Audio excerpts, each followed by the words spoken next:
Hey guys. And AI has become a very prolific part of modern life, to say the least. YouTube has implemented a ton of AI features. Google has AI mode, and most chatbots are just a Google search away. Even AI generative programs such as Sora have gained a lot of attention lately from being owned by the company OpenAI, which recently formed a deal with Disney of all places to put AI generated content on Disney+.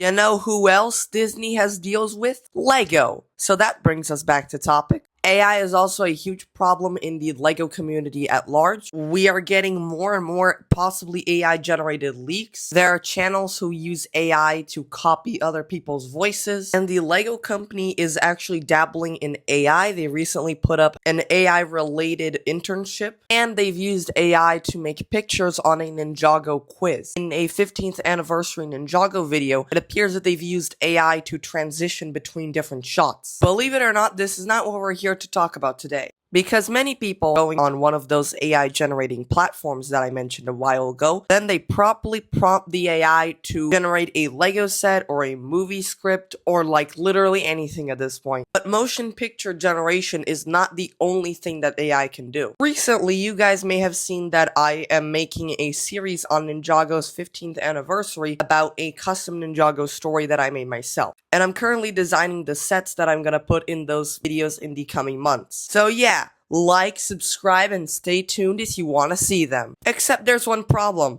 I'm not very good at designing Ninjago sets. And while poking around for inspiration, I eventually googled how to design Lego Ninjago bikes. And as always, there was an AI overview right there. And let me tell you, there was some pretty funky stuff in there. But let's take something that I am moderately better at designing, which is Lego Star Wars ships. And I'm pretty sure you're able to guess where this is going, right? Well, you probably can't, because there's a plot twist. You know how people used to do those mock contests back in the day, and these days it's kind of fizzled out? Oh, for there is one person capable of keeping the tradition alive. And then I commented on his most recent video with this idea because I thought it would be pretty funny, and he said, that has the potential to be hilarious, let's do it. While I'm making this video, he has a different prompt set, but I'm gonna still be working on the AI one before. So let's go in and see just how bad this can get. Transitioning to you, voiceover over screen recording voice. Thank you, disembodied voice.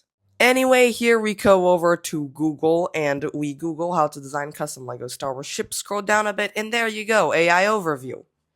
Okay, now we get a bunch of this stuff. You have a listen button at the top, and I'm definitely not gonna do that. Oh, a brick vault video, that's interesting, I think.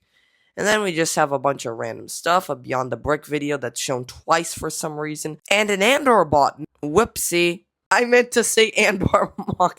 I'm just leaving it like that in the video. So let's check out the first step of this thing. Says here, get inspired and plan. Find your concept. I don't want this to be too taxing, and also I'm on a time crunch, so let's just choose a fighter. As for which faction I'm gonna choose, I want this to look a bit more unfinished and slapped together, so let's not choose the Empire, Separatists, Republic, stuff like that. And also, this is guided by AI, so it kinda has to look a bit wonky. So let's go with a bounty hunter ship. As for scale, we're gonna make it play scale, but the interior is gonna be a little bit small because it's only gonna fit one figure. As for functionality, we can just plan along the way and see what fits into the design.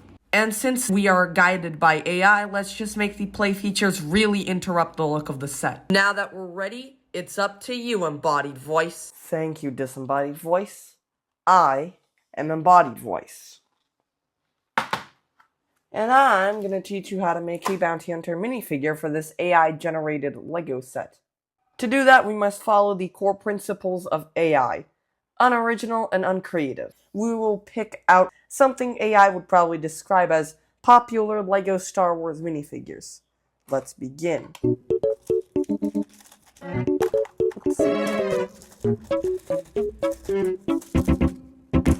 That was harder than expected.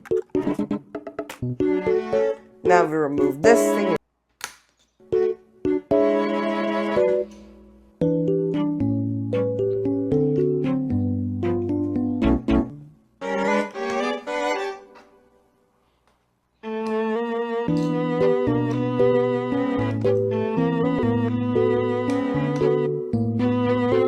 Can Can you notice any commonalities between these figures?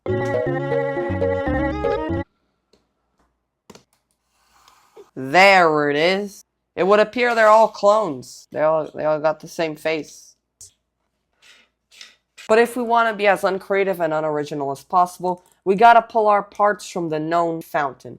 So, this face it is. Now, we want to make our character look like a scavenger. So, we're gonna take this torso to look like they've salvaged Imperial armor. Very common thing that people do, so it seems like something I think AI could probably think of. Or not really think, you know? I would pull out a gunmetal gray arm, but it doesn't match the color of the torso, so let's just pull a black one.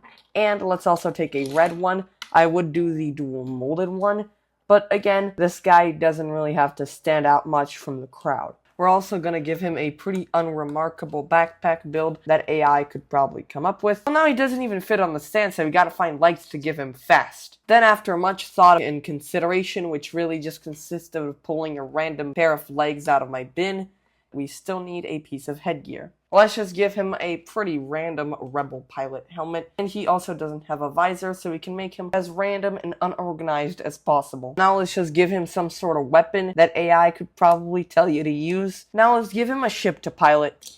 Usually I'd start a project like this on a studio, which is what the AI told me to do, but that would be too much work for this video, so let's get started.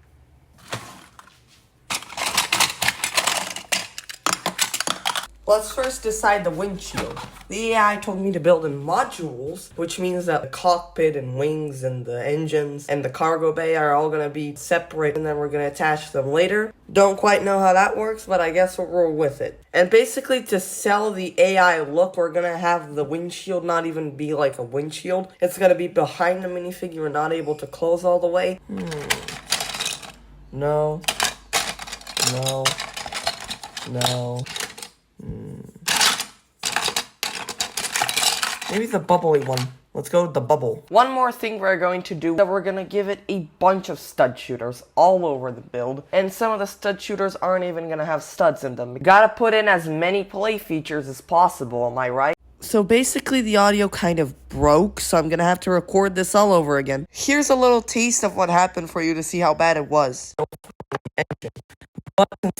What I'm doing here is selecting a tire because I'm gonna make the engines out of tires because Lego generally uses wheel pieces to make engines, so we're gonna put the tire on too. Okay, now let's add some thrust to the engine using this blue Technic part. There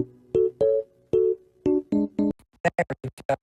Use slopes, clip pieces, and transparent parts for a realistic look.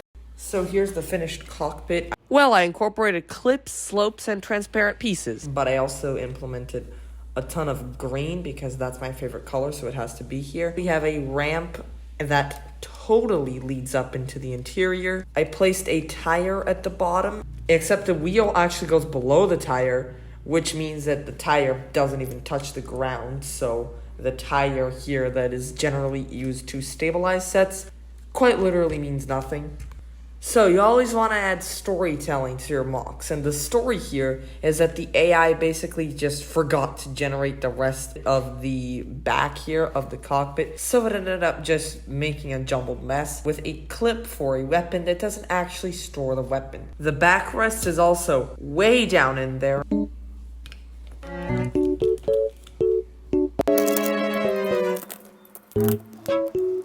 We're also going to need some black plates. Also took stickered parts from the ATSD Raider to make a handle of sorts at the back, which is what's going to help you spin the cockpit. We're also going to add this panel, which has a giant red arrow indicating that there is a play feature there to remove the side panel. We're also going to add this piece on the side of the stand. Yes, there's a stand. Now we're going to attach the creator of this horrendous monstrosity to the stand. And here's the completed model. Enjoy the montage.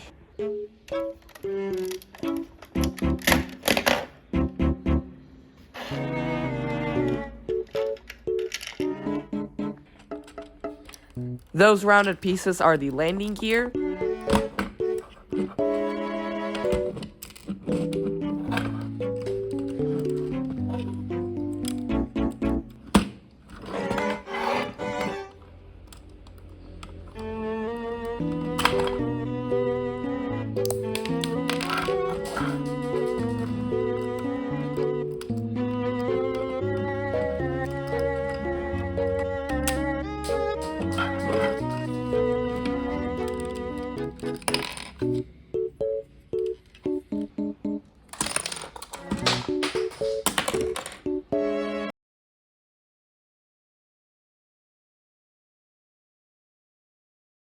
Bye, guys.